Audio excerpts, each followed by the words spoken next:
तसेच सर्व तालुक्याचे तालुका अध्यक्ष, सर्व अखिल भारतीय बैलगाडी संघटनेचे राजीनामा दिलेले पदाधिकारी, सर्व बैलगाडी मालक, चालक, यूट्यूबर, समालोचक, सर्व 2च मिनटं घेतो, जेवायची वेळ झाली आहे। संघटना काय असते आणि संघटनेची ताकद काय असते मी तुम्हाला सांगतो।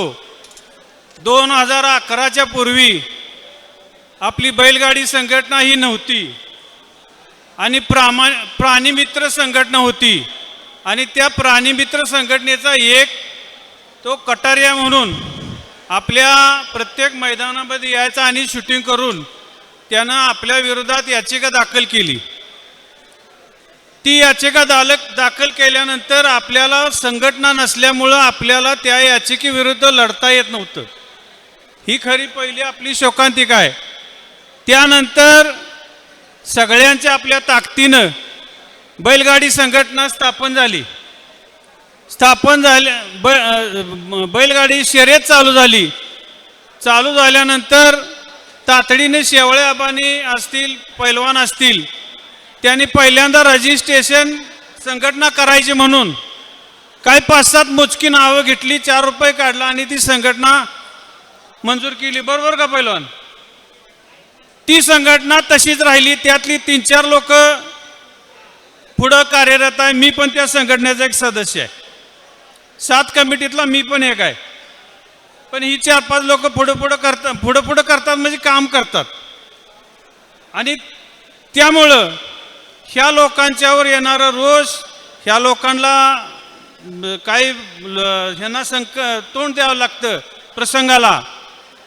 आबांनी आणि पैलवानी अतिशय चांगली संघटना चालवली। या काल परवाच्या या गोंधळात आबांना बराचसा त्रास झाला। माझं वरचेवर फोन व्हायचे, बऱ्याच लोकांचं, आमदारांचं, खासदारांचं, मंत्र्यांचं फोन यायला लागलं आबांना। म्हणजे विचार करा आपल्या संघटनेची ताकद किती मोठी आहे। उत्तर महाराष्ट्रातल्या बैलगाडी संघटनेच्या लोकांनी आपल्या अध्यक्षांच्यावर प्रेशर आणायचं काम केलं आणि आबा हे सरळ देवासारखा माणूस आहे। हे असले छक्के पंजे राजकीय आबांच्या कधी डोक्यात नाही।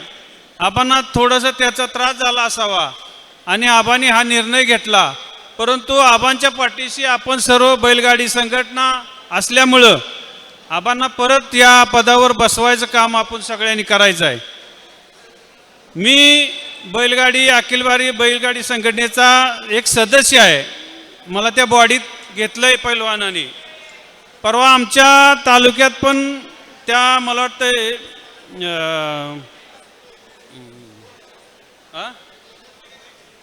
कोरेगावच्या मीटिंगला मला काही निमंत्रण नव्हतं, पण काही लोक म्हणले की सगळ्या बॉडीला आपण निमंत्रण दिलंय, कोण आले नाहीत। कराडला मीटिंग होती।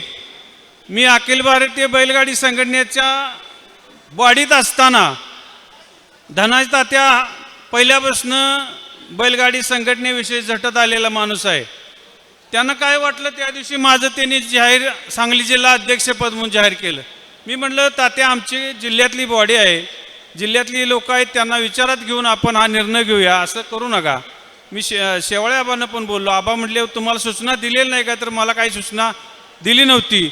असो तो विषय असो, माझं मत आता असं आहे की संघटनेशिवाय बैलगाडी क्षेत्र चालू शकत नाही। त्यामुळं शेवळे आबा असतील, पैलवान असतील, मी पण राजीनामा दिलाय। मला ह्या संघटनेत नाही घेतलं तरी चालेल, परंतु ज्यांना ज्यांना ह्या संघटनेत यात असेल त्या लोकांनी नावं द्या। संघटना मोठी झाली तरी चालेल, परंतु संघटनेत आपल्या वाद करू नका।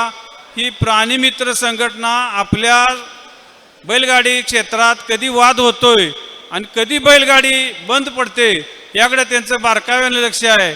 तर कृपा करून माझा हात जोडून विनंती आहे की आपली सर्व भांडणं काय वाद असतील ते आपापसात ठेवूया आणि या संघटनेत कुणाला नावं द्यायची असतील ती या पैलवानकडं, आबांच्याकडं, ही प्रमुख मंडळी आहे ती त्यांच्याकडे द्या।